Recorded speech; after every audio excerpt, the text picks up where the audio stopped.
2 जून 2023 Odisha Balasar accident. Train एक दूसरे के ऊपर 296 लोगों की डेथ और 1200 प्लस इंजर्ड। लोगों की बॉडीज ऐसे बिखरी हुई थी कि उनकी फैमिली वालों को भी उन्हें आइडेंटिटी करना बहुत मुश्किल हो गया था। कई दिन लगे थे उन्हें आइडेंटिफाई करने में। और ये कोई वॉर जोन नहीं था, ये इंडियन रेलवेज थी। वही इंडियन रेलवे जिसमें मैं और आप हर महीने ट्रेवल करते हैं। और मैं तुम्हें बता रहा हूँ कि बालासर एक्सीडेंट नहीं था, ये एक पैटर्न था। ये एक ऐसा पैटर्न जो हर साल हजारों लोगों की जान ले रहा है। हम हर साल न्यूज देखते हैं और स्क्रॉल कर देते हैं बिना उसे जाने कि उसमें रियल में हुआ क्या था, क्या उसके पीछे रीजंस थे। और आज मैं आप सभी को fact by fact, date by date Indian railways का सच बताऊंगा जो और कोई नहीं बताता है। और ये है मेंटोरा, और यहाँ पे सच बोला जाता है चाहे किसी की भी नींद खराब हो। तो सबसे पहले जानते हैं कि इंडियन रेलवेज है क्या चीज। इंडियन रेलवे का साइज हमें जानना जरूरी है, तभी हम समझ पाएंगे प्रॉब्लम के स्केल्स को समझ पाएंगे। इंडियन रेलवेज वर्ल्ड की लार्जेस्ट 4th रेलवेज है। अमेरिका, चाइना, रशिया के बाद आती है। और अब कुछ नंबर सुनो। 16,800 प्लस किलोमीटर ट्रैक है। मतलब कि अगर हम इसको अगर स्ट्रेट लाइन में लगाए और पूरी दुनिया में बिछा दे तो हम इस दुनिया के 1.5 चक्कर लगा सकते हैं। रोज 13,000 प्लस ट्रेन चलती है, मतलब कि 13,000। रोज 2.3 करोड़ पैसेंजर इंडियन रेलवे में ट्रेवल करते हैं। और ऑस्ट्रेलिया की टोटल पॉपुलेशन 2.6 करोड़ है। मतलब कि इंडियन रेलवे में रोजाना और रोज ऑस्ट्रेलिया की पूरी पॉपुलेशन ट्रेवल कर रही है। 13 लाख प्लस एम्प्लॉयज है, मतलब कि वर्ल्ड 8th लार्जेस्ट एम्प्लॉयर है।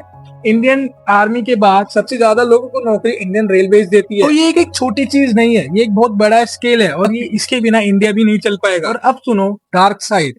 अगर इतना बड़ा सिस्टम है तो इतने बड़े सिस्टम में इतनी बड़ी गड़बड़ हो रही है कि अगर तुम उसे जानोगे तो तुम पूरी तरह से हिल जाओगे। और अब मैं तुम्हें कुछ टाइमलाइन दे रहा हूँ, ध्यान से सुनना क्योंकि ये फेक नहीं रियल है। नवंबर 2016 Kanpur train derailment. Indore Rajkot express फुरक्यान के पास 14 कॉजेस पलटे, 150 लोग मरे। Reason fractured rail track. मतलब भाई ट्रेन का ट्रैक ही टूटा हुआ था तो ट्रेन उसके ऊपर से गुजर कैसे गई, अगर आप बता ही नहीं पाए उस चीज को। सेकंड, 2 अगस्त 2017 Muzaffarnagar UP Kalinga Utkal express 14 causes Daryl, 23 लोग मरे। रीजन यही सेम बताया गया।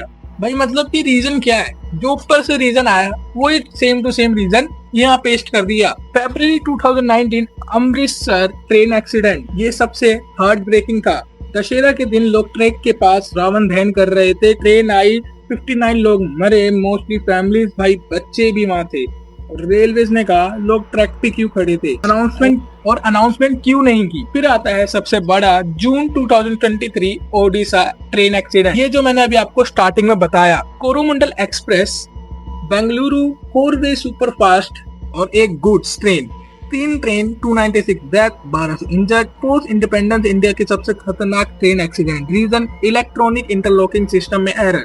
बेसिकली एक सिग्नल की गलती से 296 लोग मारे गए। अब आते हैं अक्टूबर 2023 विजयनगरम आंध्र प्रदेश, एक और डिरेलमेंट, 14 लोग मरे। Reason same again, train track derailment. 2024 और 2025 छोटे मोटे एक्सीडेंट जो रोज हो रहे हैं ट्रेन डिरेलमेंट की वजह से, और इनको काउंट भी नहीं किया जाता कि इतने हो चुके हैं कि अब इन्हें काउंट करना ही छोड़ दिया गया। 2017 से लेकर 2022 के बीच एवरेज 50 से 40 ट्रेन एक्सीडेंट रोजाना हर साल और 40 एक्सीडेंट पर ईयर। ये कोई छोटा नंबर नहीं है। इन ट्रेनों में कितने लोग सफर करते हैं, कितने लोगों की जान जाती है। और ये सिर्फ फैक्ट्स है, ये मैं अपनी तरफ से नहीं बोल रहा हूँ, ये गवर्नमेंट फैक्ट्स है, सीजीए की रिपोर्ट बता रही है। और अगर आपको लगता है कि नॉर्मल है कि इतनी बड़ी पॉपुलेशन वाली कंट्री है और ऐसा मतलब 50 ट्रेन डिरेलमेंट हो सकते हैं, नॉर्मल है, तो आगे सुनो, अभी आपको सच पता चल जाएगा कि ये नॉर्मल है या रियल है। सबसे बड़ा आर्गुमेंट, लोग कहते हैं कि इतना बड़ा देश है, इतनी बड़ी पॉपुलेशन है, इतने लोग ट्रैवल कर रहे हैं तो एक्सीडेंट होना नॉर्मल बात है। अगर एक्सीडेंट होना नॉर्मल बात है तो जापान में भी तो नहीं होते। जापान भी एक कंट्री है, उसमें तो बुलेट ट्रेन चल रही है 1964 से, वहाँ तो डेथ रेशियो 0 है, 0 डेथ इन 60 ईयर्स। और इंडिया में रोजाना हर साल डेथ हो रही है इस चीज के लिए। रेलवेज एक्सीडेंट, यहाँ तो नॉर्मल रेलवे चल रही है, बुलेट ट्रेन भी नहीं चल रही। 320 किलोमीटर पर आवर से चलती है बुलेट ट्रेन। और जिनको लगता है कि रीजंस क्या है, चलो मैं आपको रेलवेज के ही रीजन देता हूँ। सीएजी, अगर मैंने कहीं सीजीपी बोला तो सॉरी, सीएजी एनसीआरसी और इंडियन सेफ्टी कमीशन के ही रीजंस है कि एक्सीडेंट क्यों होते हैं। और गवर्नमेंट इस इश्यूज के ऊपर बात ही नहीं करती, ना ही तो उसे सॉल्व कर रही है। पहला, पुराने ट्रैक्स, तो हमारे घर 20 साल पुराने हो जाते हैं, वैसे उनके लोहे के पाइप टूटने लग जाते हैं, और ये तो 150 साल पुराना ट्रैक है। सीएजी ने अपनी 2022 की रिपोर्ट में लिखा 5000 plus kilometre track over raised है, जो रिप्लेस होना चाहिए बट हो नहीं रहा है। Second, unmanned level crossing. India में अभी तक हजारों अनमैन्ड लेवल क्रॉसिंग है, मतलब कोई गेट नहीं, कोई गार्ड नहीं, कोई सिग्नल नहीं, सीधा ट्रैक क्रॉस, और दुआ करो कि बस ट्रेन ना आ जाए किसी साइड से। मतलब कि इंडिया 2025 में जी रहे हैं, 1925 में जी रहे हैं। मतलब दुआ करनी पड़ रही है अपनी जान के लिए भी। स्टाफ शॉर्टेज, इंडियन रेलवे में 2.5 लाख प्लस पोजीशन वैकेंट है। Signal operator, track inspector, station minister, सबकी कमी है। मतलब भाई काम है 10 लोगों का और कर रहे हैं उसे 5 लोग। थका हुआ आदमी तो गलती करेगा ही। फोर्थ, करप्शन जो इंडिया में नॉर्मल है, हर जगह करप्शन होता है इंडिया में। वैसे ही ये तो अब सबसे बड़ा कैंसर है इंडियन रेलवे का। टेंडर में करप्शन, ट्रैक मटेरियल में स्टैंडर्ड चीजें यूज होना, सेफ्टी इक्विपमेंट में जुगाड़। भाई जुगाड़ तो स्टार्टअप में होते हैं, और ये जुगाड़ ट्रेन इंडियन रेलवे में कर रही है। इंडियन रेलवेज का बजट, देखो आप जानते हैं कि इंडियन रेलवेज का बजट कितना है। इंडियन रेलवे का बजट जो निकला जाता है वो होता है 2.55 लाख करोड़। मतलब कि अगर इसको हम गिनने भी बैठे तो वो कहानी में सत्य जाएगी, इतना पैसा कमा लेंगे गिनते गिनते थोक खत्म हो जाए। तो अब देखते हैं कि ये खर्च हो कहाँ रहा है। तो सीएजी की रिपोर्ट के हिसाब से जो 2.5 लाख करोड़ है, उसमें से जो सेफ्टी RRS के बनाई गई थी 2017 में, तो उसमें क्या होता है कि हर 5 साल में उसको 1 लाख करोड़ दिए जाएंगे और सेफ्टी के ऊपर वो लोड करे जाएंगे। बट क्या वो रियल में खर्च हुए? देखो सीएजी की रिपोर्ट है, मैं नहीं कह रहा, उन्होंने कहा है कि पैसा दिया जाता है, अलोकेशन भी होती है, बट वो टारगेट मिस आउट हो जाते हैं। मतलब कि पैसा तो मिल रहा है पर टारगेट पे या सेफ्टी के लिए खर्च नहीं हो रहे हैं। तो मतलब फिर ये पैसा जा कर रहा है, बुलेट ट्रेन में जा रहा है, वंदे भारत में जा रहा है। बुलेट ट्रेन प्रोजेक्ट का जिसमें 1.08 लाख करोड़ खर्च हो, तो बुलेट ट्रेन अच्छी है, बट अगर आप सेफ्टी मेजर्स ही नहीं देखोगे तो बुलेट ट्रेन के अचार डालेगी तो ट्रैक ठीक नहीं है। सेम वंदे भारत, वंदे भारत बहुत अच्छी है, मैं भी उसमें बैठा हूँ, बहुत नो डाउट बहुत अच्छी है, बट अगर आप ट्रैक से अच्छे नहीं बना रहे तो वंदे भारत भी क्या करेगी? सेफ्टी तो हो ही नहीं रही लोगों की। सेकंड फैक्ट और मेजर शॉकिंग फैक्ट कि हर साल 25,000 लोग तो बिना एक्सीडेंट के ही ट्रैक के नीचे आके मर जाते हैं क्रॉस करते समय। रेलवे से एकदम से गुजर जाती है, मैनेजमेंट नहीं हो पाता है, और ये तो एक्सीडेंट न्यूज में भी नहीं आते।